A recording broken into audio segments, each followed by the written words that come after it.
Olá, sejam bem-vindos ao Diálogos, um programa da TV Unesp para debater as pesquisas científicas e a relação entre a universidade e a comunidade. Nesta temporada, nós conversamos com pesquisadores da área de comunicação. Nossos convidados participaram do Intercom Sudeste 2013, o Congresso Regional da Sociedade Brasileira de Estudos Interdisciplinares da Comunicação, realizado pela Faculdade de Arquitetura, Artes e Comunicação da Unesp em Bauru. Hoje nós recebemos a vice-presidente da Intercom, a professora Marialva Barbosa. Ela é docente do curso de jornalismo da Universidade Federal do Rio de Janeiro. Professora Marialva, é um prazer recebê-la aqui no Diálogos. É um prazer estar aqui também, eu queria agradecer o convite, será um enorme prazer conversar com você. Professora, para iniciar a nossa conversa, então, eu gostaria que a senhora elencasse para a gente quais são as atribuições da Intercom. A Intercom é a sociedade científica de maior alcance e a mais antiga sociedade científica na área de comunicação no Brasil. Ela foi criada em 12 de dezembro de 1977 e desde então, com a característica de ser pluralista, de ser diversional, ou seja, de atender a todo mundo, ela vem fomentando a pesquisa, o ensino e a extensão em toda a área da comunicação no Brasil. Então, a importância dela é muito grande porque ela tem esse papel de aglutinar pesquisadores, desde os alunos de graduação até o pós-doutor, o professor titular e etc. Professora, pensando nessa função e nos congressos que vocês da Intercom realizam, um dos pontos é trabalhar com a história da comunicação, que é um dos temas do seu objeto de estudo, da sua pesquisa enquanto docente. Eu queria que você explicasse como que a Intercom trabalha no sentido de resgatar essa história da comunicação. Ela trabalha em vários níveis, não só através dos grupos de pesquisa, existe um grupo específico de história do jornalismo, por exemplo, mas também através do próprio projeto Memória Intercom, que é um projeto que, ao mesmo tempo que relembra o passado da Intercom, produz a memória do campo da comunicação no Brasil, porque, de certa forma, se confunde nessas mais de 3 décadas a história do campo da comunicação com a própria história da Intercom. Então, essa dimensão, vamos dizer assim, memorável e histórica da comunicação está presente não só nas discussões dos cientistas, mas também na própria história e trajetória da instituição. Então, esse papel da história, que não é só falar do passado e nem relembrar o passado, mas compreender os processos do presente através do que o passado também produziu, não é? Existe nas dimensões da pesquisa, existe na própria dimensão institucional da Intercom. E pensando no campo da comunicação como um todo, professora, como que ele se entrelaça com a história social? A importância do resgate do passado, né, do Brasil, das próprias universidades, da construção da universidade, para estabelecer a comunicação enquanto uma ciência. Eu costumo dizer que a comunicação é uma ciência muito presentista. Os estudos históricos na área da comunicação não são muito valorizados, ainda que essa seja a minha seara de pesquisa há mais de 30 anos. Isso porque os processos contemporâneos são extremamente complexos e a comunicação se dedica a pesquisar esses processos contemporâneos, que são múltiplos, complexos e muitos processos. Então, tem essa dimensão do presente muito fielmente fincada, vamos dizer assim, na área da comunicação. Mas também a gente não pode esquecer essa dimensão do passado. Nesse sentido, às vezes os pesquisadores acham que quando a gente fala da história dos processos de comunicação ou a história social da comunicação, a gente está falando de um passado extremamente remoto. A rigor, o que a gente está fazendo é uma interpretação do passado para entender um processo de longa duração que começou há 2 séculos, há 3 séculos atrás, mas que, ao mesmo tempo, tem ingerência no tempo contemporâneo que a gente vive, ou desses tempos incertos, como eu gosto de conceituar o contemporâneo. A história se ocupa do contemporâneo, porque é histórico tudo aquilo que do passado chegou até o presente. Então, se a gente pensar nessa dimensão, o que a gente faz na comunicação é história o tempo todo, porque só existe história, a gente só pode verificar o que aconteceu no passado porque alguém produziu um ato de comunicação e esse ato de comunicação perdurou no tempo. E é isso que perdurou no tempo que a gente, enquanto pesquisador, vai atrás. Então, a rigor, o historiador, ele busca atos de comunicação dos homens do passado. Não existe, talvez, entrelaçamento maior do que isso entre comunicação e história. E esses laços de comunicação, muitas vezes, partem das práticas orais de comunicação. E não é só isso, né, professora, que a gente deve entender a comunicação. Não, quer dizer, a comunicação... O que a gente estuda na comunicação? Eu costumo dizer que hoje em dia está muito claro qual é o nosso objeto de estudo. São práticas e processos de comunicação. Processos que têm sempre uma dimensão humana, porque a gente não estuda, eu costumo dizer que na história a gente não estuda as coisas, eu não estudo a história do jornalismo, eu não estudo a história da televisão, eu estudo a história das práticas humanas, não é? Seja na dimensão da produção, seja na dimensão do consumo, daquele meio, daquela emissão, etc. A rigor, a gente estuda esses processos complexos, estão envolvidos o homem com toda a sua dimensão da humanidade. É disso que a história fala. A história fala da humanidade e não de coisas. Não é a história do copo, da água.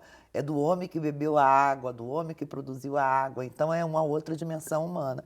Então, nesse sentido, a história é muito próxima da comunicação. Não é? Não só isso que você falou, não essa comunicação interacional, mas a comunicação mediada por múltiplas possibilidades tecnológicas, não é? Cada vez mais, e o tema do Congresso, tanto do Nacional quanto dos regionais desse ano, é muito apropriado, muito atual, porque a comunicação em tempos de redes sociais, comunicação, afeto e subjetividades, né? É um tema que a gente escolheu se a gente pensar isso, né, no final de 2011, início de 2012, é o tema que a gente pensou, quase que premonitório para discutir esses tempos contemporâneos. Mostra também que a escolha desse tempo mostra que a história também tem, ou seja, as práticas humanas também têm uma certa dimensão de futuro, não é? Então, a história não é só nem o passado, nem o presente, nem o futuro, é a relação entre passado, presente e futuro. E essa relação da história com a imprensa foi tema de livros que a senhora publicou, mas a gente conversa sobre eles daqui a pouco. Tá bom, muito obrigada. O Diálogos faz um breve intervalo e já volta. Fique com a gente.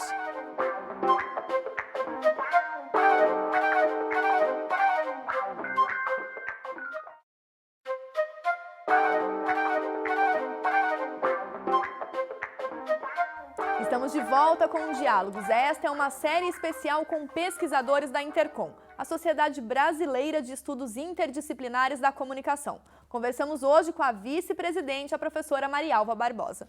Professora, terminamos o último bloco citando a relação da história com a comunicação. E a senhora publicou 2 livros, né, chamados História Cultural da Imprensa, analisando essa relação. E eu gostaria que a senhora pontuasse o que você investigou e quais resultados a senhora obteve. São 2 livros que percorrem 200 anos de história da imprensa no Brasil. O primeiro enfoca o século XIX, então a História Cultural da Imprensa 1800-1900, e o segundo enfoca o século XX, não é? História Cultural da Imprensa 1900-2000. Nesse livro eu procuro recuperar os processos da relação da imprensa ao longo desses 200 anos. Desde a chegada da impressão no Brasil em 1808 até as exponenciais transformações do final do século XX, passando por alguns momentos singulares, o processo de modernização da imprensa nos anos 50, o processo de produção, do início da produção em massa no início do século XX, a transformação da imprensa diária, a chegada da televisão nos anos 50 e, sobretudo, mostrando como é que era essa relação, não é? Tanto dos jornalistas, dos profissionais de imprensa e do público com os meios impressos, no caso, jornal e revista, né? Esses 2 livros tratam especificamente da imprensa, e não da comunicação, dos meios de comunicação. Mas a senhora lançou um livro recentemente fazendo esse resgate da história da comunicação. Isso, esse livro, de certa forma, tem uma certa relação com Bauru. Eu vou contar o porquê que eu resolvi escrever esse livro. Eu vim para uma banca aqui na Unesp, de um concurso para História da Comunicação. E quando eu vi a bibliografia, embora eu trabalhe com História da Comunicação há mais de 30 anos, eu me dei conta que não havia um livro de síntese sobre História da Comunicação no Brasil. e que a gente estudava a história da comunicação a partir de olhares absolutamente estrangeiros. Eram livros da Europa Ocidental que serviam de base para a gente falar genericamente da história da comunicação. Eu saí de Bauru, cheguei em casa e comecei no mesmo dia a escrever esse livro, que é o primeiro livro de síntese de história da comunicação no Brasil. Ele começa no século XVIII, num capítulo que eu gosto muito, chama Competências da Oralidade, mostrando como antes mesmo da chegada da impressão, havia práticas comunicacionais complexas e competências ligadas aos modos orais de comunicar, sobretudo aos modos orais dos escravos, que eram a grande parte da população e que transformava cidades como Rio de Janeiro, que viria a ser chamada numa cidade negra, né? E que eram extremamente importantes esses modos e a própria resistência dos escravos que se fazia por modos de comunicar. Por exemplo, cantar uma canção para dizer que o feitor estava se aproximando, ou levar os que saíam da prisão iam buscar água nos chafarizes da cidade, as notícias que circulavam em torno do chafariz para dentro das cadeias, e eu chamo esses escravos de que são as vozes da prisão. Então, esse livro começa no século XVIII e vai até o século XX, final do século XX. É um livro que foi editado pela Vozes recentemente, tem 400 páginas, é um bom livro, pesado, ele consegue ficar em pé sem cair, mas ele trata, então, em 10 capítulos dessa longa história da comunicação no Brasil, procurando ser uma obra de síntese em torno do tema e suprindo uma lacuna que existia na área, embora a história da comunicação seja uma disciplina obrigatória na maioria dos cursos de comunicação no Brasil. E já que a senhora citou os cursos de comunicação, eu gostaria de que a senhora fizesse uma análise de como a história da comunicação vem sendo trabalhada dentro das universidades. Se, apesar da lacuna de bibliografia na área, os professores conseguem dar um panorama para os alunos. Antes desse livro, né, os professores conseguiam, assim, bibliografias esparsas, eles tinham que pegar textos, diversos textos, diversos livros, etc. E eles mesmos compondo esse mosaico conceitual, vamos dizer assim.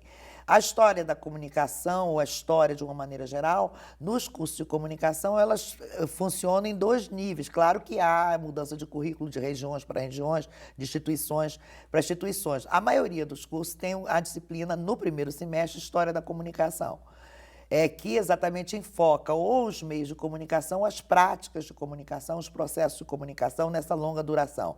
Então, no rádio, a televisão, o jornal. Eu também enfoco jornais manuscritos do Brasil, uma coisa que nunca ninguém tinha falado. No Brasil existiram milhares de jornais manuscritos. O primeiro jornal de São Paulo foi um jornal manuscrito. E também a história da imprensa ou do jornalismo, às vezes, é ensinada na habilitação ou no curso de jornalismo, e a publicidade no curso de publicidade e assim por diante. Então, existe essa preocupação de ensinar a esses jovens, não é, essa dimensão histórica dos meios de comunicação, porque o jovem tem a impressão que tudo começou hoje. Não é? Às vezes ele acha que o que a gente está fazendo é a mais absoluta novidade, e não é. Eu vou dar o exemplo dos jornais manuscritos. Porque era manuscrito, você tinha que economizar a escrita. Então, o jornal manuscrito, o Twitter reproduz, de certa maneira, coisas que já existiam lá no jornal manuscrito, em que a gente fazia porquê e botava PQ, não é? E isso no século XIX. Então, as coisas, às vezes, não são as mais absolutas novidades, como a gente supõe.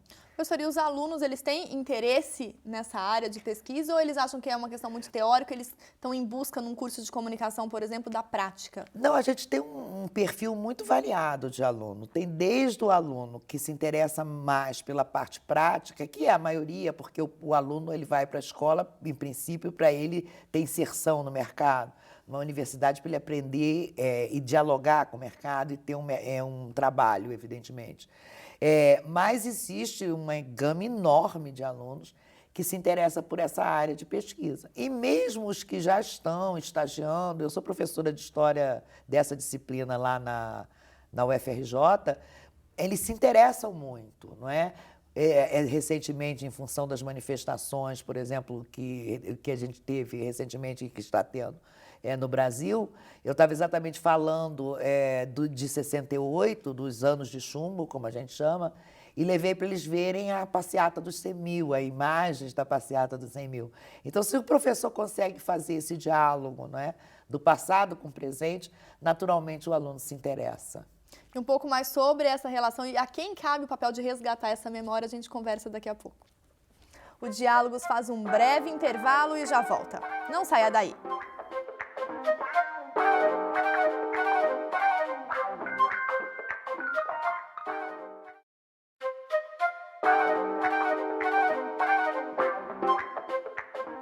O Diálogos está de volta e nesta temporada nós falamos de comunicação com pesquisadores da área. Conversamos hoje com a vice-presidente da Intercom, a professora Marialva Barbosa.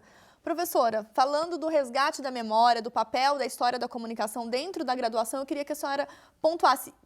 Os profissionais da comunicação que atuam, né, no dia a dia, eles podem ser senhores da memória? Esse título, né, eu dei na minha tese quando eu fiz concurso para titular pela primeira vez, professora da Universidade Federal Fluminense, então. Os jornalistas, eu dizia, são senhores da memória da sociedade, na medida em que eles produzem informações, conhecimento no presente para o futuro. Ou seja, o jornalista ele não se ocupa, evidentemente, do presente, por mais que tenha cada vez mais essa característica de ultra-atualidade no jornalismo. Ele produz não só documentos que ficam para a memória, para o futuro, mas ele produz visando uma compreensão dos processos futuros. Nesse sentido, ele é uma espécie de guardião da memória, não porque ele se ocupa do passado, mas porque ele transforma o presente em passado, não é? Aquilo que é ultra-atual já é passado, e essa relação de tempo hoje é cada vez menor, não é? Cada vez mais problemática, vamos dizer assim. Já não nos compete falar do presente, a gente quer falar do ultra-atual. Nesse sentido, o jornalista é cada vez mais um senhor da memória, porque ele está transformando o presente, de presente absoluto, em passado absoluto. E também, então, é nesse sentido que ele é senhor da memória, não só porque ele produz documento do presente para o futuro, que se torna passado, que se torna passado. E pensando nesse tempo de redes sociais, que é o gancho, né, o tema do Congresso Intercom deste ano, como que o jornalismo na internet, então, trabalha com essa questão desta memória devido à velocidade, à instantaneidade? É mais desafiador para quem faz redes sociais e internet? É muito desafiador, primeiro pelo seguinte, pela ideia de perenidade. Tudo que está na rede, ela jamais sairá de lá. Isso dá um certo frio na alma, na espinha da gente, não é? Ou seja, ali é uma espécie de arquivo permanente para o futuro. O homem sempre teve o sonho de ter o conhecimento absoluto de tudo e de tudo guardar. É o mito da Biblioteca de Babel e da Biblioteca de Alexandria. Com a internet, com a possibilidade tecnológica, ele tem, mais uma vez, a possibilidade mitológica de ter ali tudo. Mas quem tem tudo, igual o conto de Borges, não tem nada. Quem quer tudo lembrar, tem que ter e tudo esquecer. A rigor é isso. Se a gente tivesse que lembrar tudo, a gente não lembraria de nada. Então, a gente está diante de uma encruzilhada. Ou seja, o que descartar, como descartar, o que fixar, como tirar isso, até quando vamos guardar tudo. Ou seja, está se criando uma espécie de memória exponencial da humanidade, não é? E, nesse sentido, o jornalista ele tem que trabalhar com o ultra-atual, mas o ultra-atual é cada vez menor. Então, qual é o caminho do jornalismo? Eu costumo falar com os meus alunos que são muito inseguros diante desses tempos, que eu chamo tempos incertos. É enorme, é maravilhoso, porque não só você multiplica os lugares de atuação do jornalista, como o jornalista pode fazer uma análise mais profunda do tempo em que ele vive. E é esse o papel que a gente vai esperar do jornalista, não que ele seja o produtor da informação, porque cada um de nós pode ser o produtor da informação. O que ele vai fazer é a síntese, né, a explicação, é a complexificação dessa informação produzida por cada um de nós. Então, eu acho que o jornalismo tem um futuro espetacular enquanto profissão pela frente, mas ele tem que ser aprofundado. O conhecimento tem que ser mais aprofundado nas escolas de comunicação. Eu advogo um conhecimento mais humanista e profundo nas escolas de comunicação, para que o jornalista faça esse papel. E será que os veículos de comunicação que vão absorver esses alunos formados nesse sentido mais aprofundado, eles estão preparados para isso ou há necessidade de uma reformulação das redações jornalísticas? Eles estão preocupados, eles não sabem bem. Eu converso muito com jornalistas, com pessoas que são editores e diretores de redação, etc. Eles não sabem muito qual é o caminho, por exemplo, para o jornal diário, mas estão em busca desses caminhos e têm algumas experiências já em curso, vamos dizer assim. O jornal diário não vai morrer, nenhuma mídia, e a história serve para isso, mostra bem isso. Mata a anterior, ao rigor, a incorporação dos processos da anterior na mídia seguinte. Complementariedade também, sempre, né, o tempo todo. Não é? Então, hoje a gente tem nas redes, não é, todas as mídias existentes e descobertas até então ali reunidas, mas eles estão em busca desse novo jornalismo, que será o jornalismo do século XXI, que talvez seja mais próximo do jornalismo do século XIX, a meu juízo, do que o que a gente praticou no século XX.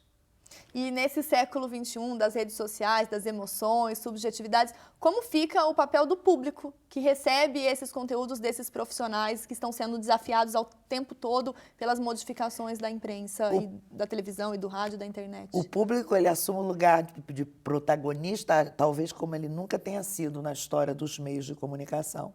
Ele sempre foi protagonista dessa história, não é? Mas ele agora, a voz dele, o que ele produz, ou seja, o filme que ele faz na hora da passeata, a foto que ele posta, ele vai aparecer nos meios, vai ser multiplicada, vai aparecer nos meios de comunicação. Ou seja, você produz, existe já, por exemplo, nos Estados Unidos, alguns sites exclusivos para receber as postagens do público da CNN, por exemplo, e que depois a CNN, desses links direto com o público, coloca no ar. Outros jornais diários estão criando, também na Europa e nos Estados Unidos, estão criando selos de participação do leitor. Então, o leitor que faz um comentário interessante, profundo, etc., ganha um selo para ele atingir um outro nível de comentário dentro daquela publicação. Isso é colocar o leitor como protagonista principal, o leitor ou público telespectador, o nome que a gente queira dar, esse público multimídia, como protagonista do próprio acontecimento que é produzido por ele, público telespectador, protagonista dessa história. Então, esse vínculo, vamos dizer assim, porque o século XXI é um século dos vínculos, esse vínculo do público com os meios é cada vez mais profundo e não se sabe aonde ele é o produtor, o emissor ou o receptor. Não existe mais essas separações, não é? Ele produz, ele interfere, ele participa, o que ele produz está no meio, nos meios, nas mídias de uma maneira geral. Então, ele é o protagonista da história da comunicação. Professora, eu gostaria de agradecer a sua participação aqui no Diálogos e que novas histórias surjam para que a gente abarque no campo da comunicação e sempre reconhecendo aí o público, tanto dentro da universidade quanto no mercado. Eu que agradeço enormemente a participação, gostei muito de conversar e falar um pouco da seara da história do tempo passado e do tempo presente. Muito obrigada. O Diálogos de hoje fica por aqui. Todas as edições do especial Intercom Sudeste 2013 estão disponíveis em nosso site. Compartilhe e deixe os seus comentários. Até a próxima semana.